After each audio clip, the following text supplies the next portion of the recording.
বলা নিষেধ। এক নম্বর হচ্ছে মসজিদে কথা বলা শরীয়তে কি করে দিয়েছে, দুনিয়াবি কথা বলা নাজায়েজ করে দেওয়া হয়েছে। 2 নম্বর আজান দিচ্ছে, আজান দেওয়া অবস্থার মধ্যে কোনো কথা বলা যাবে না, নিষেধ করে দেওয়া হয়েছে 2 নম্বর।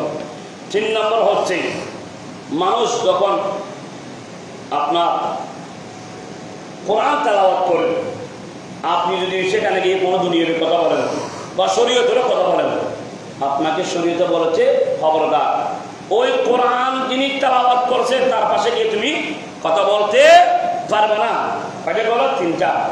আরেকটা হচ্ছে মানুষ যখন কবর জিয়ারত করে, সেটা মাজার হোক, মাজার আল্লাহর ওলির জিয়ারত হোক, এটা সরকার সাল্লাল্লাহু আলাইহি ওয়াসাল্লাম সে রওজা পাক জিয়ারত হোক, এটা আব্বা আম্মা দাদা দাদির কবর জিয়ারত হোক, ওই জিয়ারত অবস্থার মধ্যে আর 2 জন ব্যক্তি ওখানে যদি কোনো কথা বলে তাদের ডিস্টার্ব হয়, ওই রকম কথা বলা শরীয়তে নিষেধ করা হয়েছে।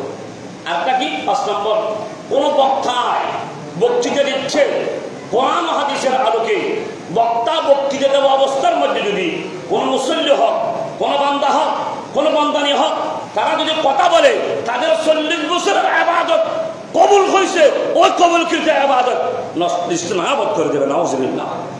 আমাদের মধ্যে আছে কিনা? আছে বলে আমি এই কথা বললাম। কেন? বাল্লিগু আন্নি ওয়ালাউ আয়া, আমার রাসূল বলতেছে আমার একটি বাণী যদি তোমার কাছে জানা থাকে, আমার উম্মতের কাছে তুমি পৌঁছে দাও। কারণ তুমি যদি ওই জ্ঞান তোমার থাকার সত্ত্বেও যদি মানুষ পর্যন্ত পৌঁছবে না, কিয়ামতের ময়দানে আলেমদেরকে যাদের কাছে ওই জানা ছিল বলেননি, মিম্বারে বসে দাঁড়িয়ে বলেননি কিয়ামতের ময়দানে, তখন জিজ্ঞাসিত হবে তখন কেন তুমি বলনি? এই সেই জন্য সরকার সাল্লাল্লাহু হাদিস অনুযায়ী আল্লাহর কোরআন মোতাবেক আমার বলতে বাধ্য হয়েছে, এটা আমার দায়িত্ব। আপনারা সেটা দায়িত্ব কি করবেন? পালন করবেন। যদি পালন করেন আপনি দাবি হবেন।